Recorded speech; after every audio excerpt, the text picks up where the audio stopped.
Hello, welcome to episode 37 of my art and self-improvement podcast. Hi, I'm Katie. If you're new, I am a life coach and artist. I struggled with depression, self-loathing, anxiety, the works, and it really affected my relationship with my art.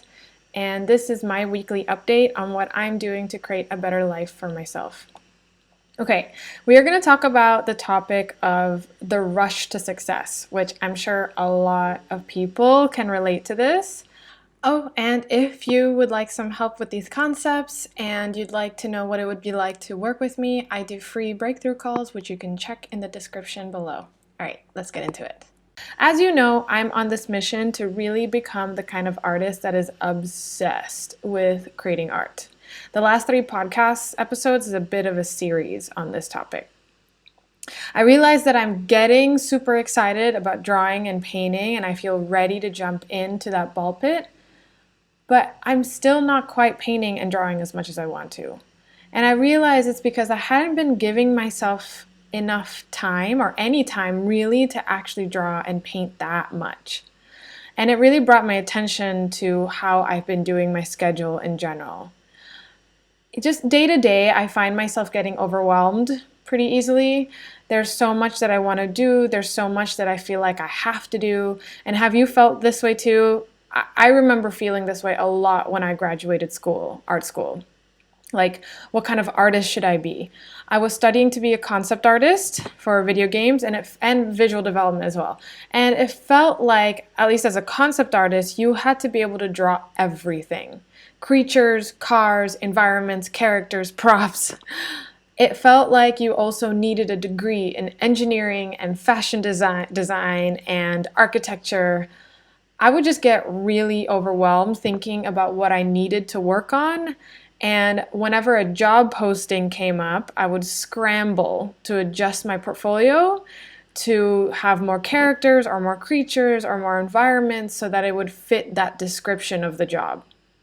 In the end, I felt like I had a very half-assed portfolio that didn't really fit anywhere. Like it didn't feel like this soul connection of like, oh yeah, my portfolio is perfect for this job kind of thing. Or even when I was thinking about improving my art, it would be like, what should I work on first? Do I do portraits? Do I draw hands? Do I draw faces? Do I focus on composition? Like, where the fuck do I go from here or start even? You know, some of us would start doing those challenges of like 100 heads and then get bored and start doing hands or other stuff. And social media too, thinking that I need to get on everything.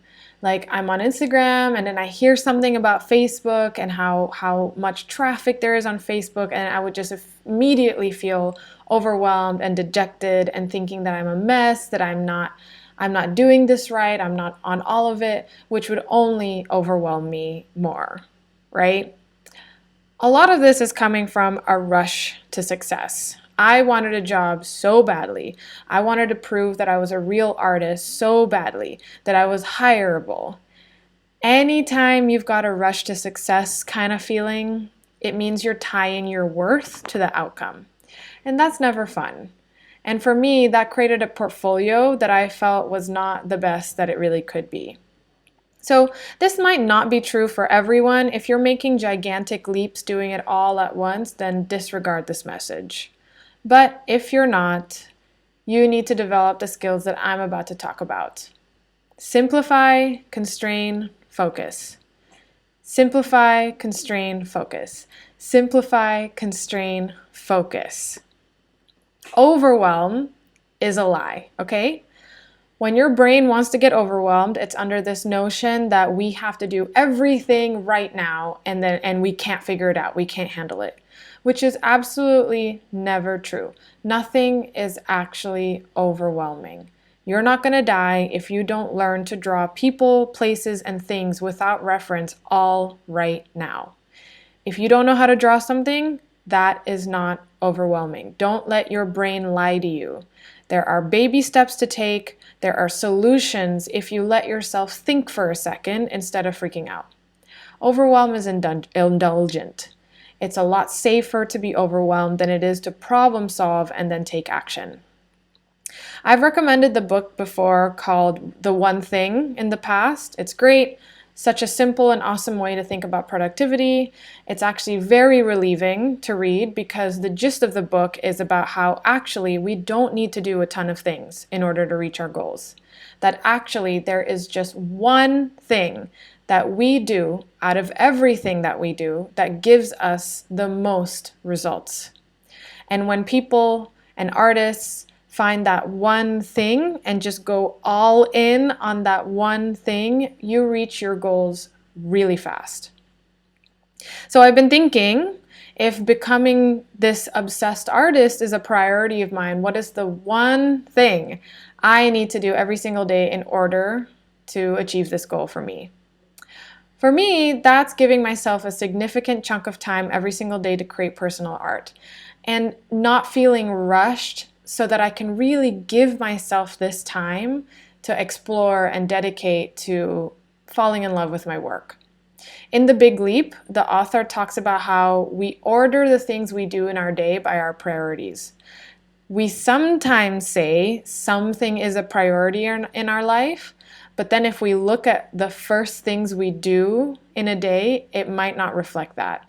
So I've decided that art has to be one of the first things I do every day. First is work out, then it's my mental health routine because I am nothing without my physical and mental health. And then it's art. I read The One Thing last year, and I've created a schedule for myself every week since last year. And I'm finally just starting to get it now. Don't give up. Don't give up applying the things that you learn. After that, I listened to a podcast episode by the author of The One Thing. I had simple, constrain, focus as my mantra that I would repeat to myself for months. My coach would remind me on so many sessions, keep things simple, constrain. I had to hear it the 1,000th time in another way from myself and other people for it to become an automatic thing in my mind.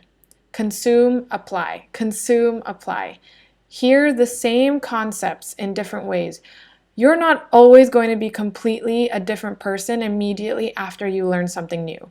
It's about application, the reminder, the practice. You're not going to be perfect. You're probably going to suck at it at first, but keep applying and keep practicing. It honestly feels like heaven that I can think like this in an automatic way now, to remove the overwhelm. So now I'm rearranging my schedule so that I can build habits one at a time. Your habit is your most important thing. Your habit is that one thing for a goal. So your habit is actually more important than your goal. There's this great quote I heard recently, which I'm going to butcher. I don't know if this is exactly what it said, but this is how I heard it. You don't choose your life, you choose your habits, which create your life. Your habits, the thing that you do every day, most of the time, is your down payment for your future life. Your habits take effort to form, right? Like doing something every day that you haven't done before, it takes time to get into it. It takes effort and it's uncomfortable to really make that a habit. And then once it becomes a habit, it becomes automatic. And sometimes it takes time for the results of that habit to come to you, to come back to you in your life. That's what I mean by it being like a down payment for that future life. And that down payment really is the discomfort that you have to go through in order to form a habit. So when you set a goal, think about the one thing, the one habit that you need to implement in order to achieve it, and then be willing to feel uncomfortable in order to create it. And one at a time, one thing at a time. All right, but this is the other thing that happens to artists when they get overwhelmed. It's because they don't have a goal in the first place. One of my clients was doing something similar to me, where she would keep a job posting page open on her computer. She wanted to go for this job that was an environment concept artist. So she would start doing environment studies and improving her environments. Then another job opening popped up for a portrait artist. And then she would start doing portrait studies.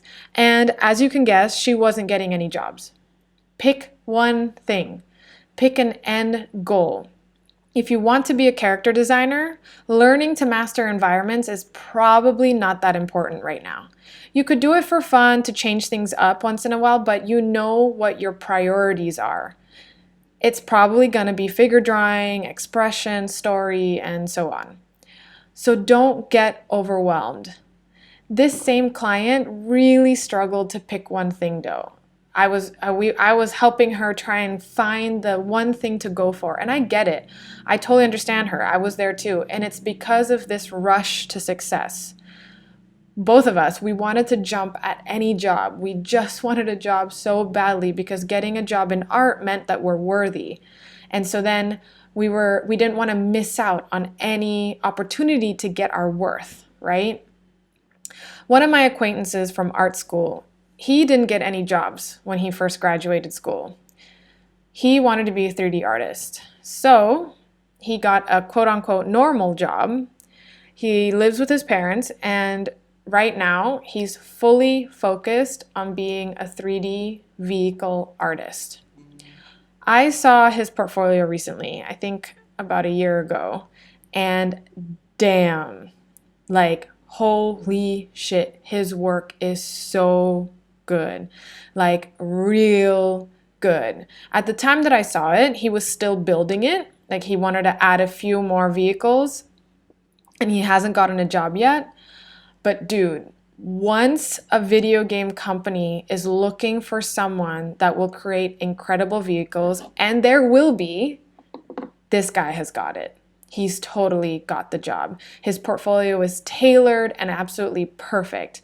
And now, instead of him scrambling and trying to fit his portfolio to all these different jobs, he's now waiting and letting the job come to him. Simple, constrain, focus, right? And him living in his parents' house, working on his portfolio so that he can get the job of his dreams, he didn't lose any of his worth, right? He's not any less worthy right now. I have another client who's in the trenches right now with this practice of simple constraint focus, of not getting overwhelmed. He's also a 3D artist, and anytime he wants to do something really cool and new and something he hasn't done before in the software, he just goes straight to feeling lazy and then doesn't do anything. We discovered that his body is so intolerant to feeling overwhelmed that now it has just skipped it and gone straight to just feeling lazy and tired. Now we've worked so much on his self-awareness and having him really tune in to his body. And so then he can catch himself feeling overwhelmed, and instead of going straight to lazy, he's practicing, okay, all this means is that his brain is lying. This isn't actually overwhelming. It just means that there's something that he needs to break down into baby steps. That's it. So other than being obsessed with art, I'd actually also really like to improve it as well and build my confidence with my art. I remember that I was the most confident in my art in senior year of art school. It was because I was really, really confident in my figure drawing skills. I went to every single figure drawing session that year, and I got really, really good. And I knew when I would go to a session that I was going to come out with a good-looking drawings, because I did a lot of gesture drawings. That felt really great. So what's my one thing to achieve this goal of like gaining more confidence? Every day I'm going to practice my gesture drawing skills by drawing from this YouTube channel that has models posing for 1 minute, 2 minute, 5 minute, kind of like, a figure drawing session, but in my room.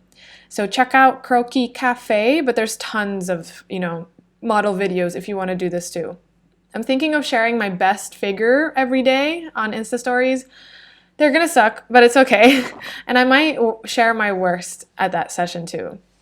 But I'm remembering from this, I was able to go through every single figure drawing session because my senior year of school, I had a lot less classes because I took a lot of classes in some semesters, and it's so interesting to me that actually I feel like my senior year, where I had a lot less classes and I could really go in deep on my figure drawing and go to every session, I learned the most at that year, where I really took it slow.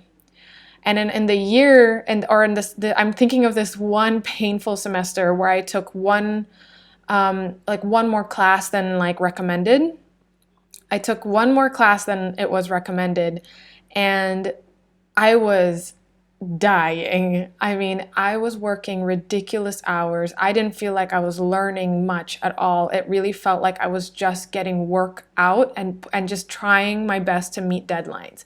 That's what it felt like. I was just like, it was like, yeah, it was like 6 months of just like constant stress, just trying to get approval, like good enough work just so that I could like pass the class. It was exhausting. And again, it's coming from this rush to success, right? Like there's this kind of idea that if you finish school early, that means like you're such a badass, or you're such a good artist or something, and you're definitely going to get like good grades, and so then you're going to get a good job or whatever. I was definitely operating under that kind of belief of like, yeah, it's impressive if you can take, all these classes in one semester and you pass all of them. But I learned not that much. I didn't feel like I really absorbed anything. It just felt like I was under the gun the whole time. And the year that I really took my time and wasn't in a rush, and I mean, I guess the benefit of taking so many classes was that then the senior year I had very little classes. But I feel like the alternative is just to not have to finish the school in like 3.5 years. That's what I was trying to do. I was trying to finish it really, really quickly because it seemed more impressive if I did.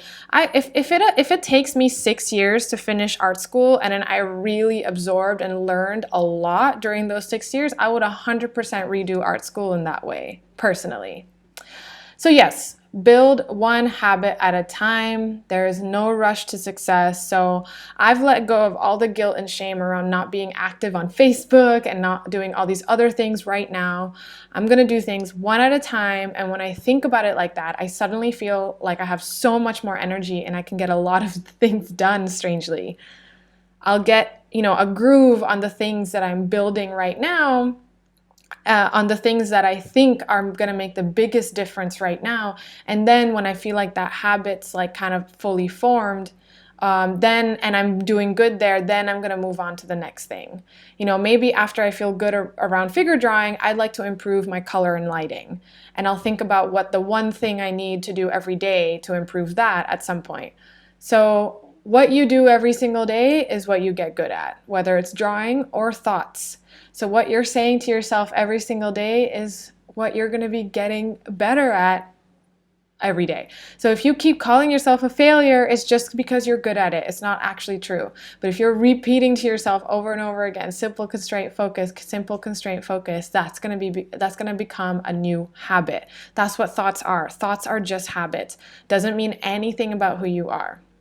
All right, guys, as usual, I'll keep you updated and I'll talk to you in the next episode. If you would like one-on-one personalized coaching mindset work around art and, enjoying this so much better and not procrastinating on it and like falling in love with your art, you can look in the description. There is a link to schedule a free breakthrough call with me. All right, see you guys later. Bye.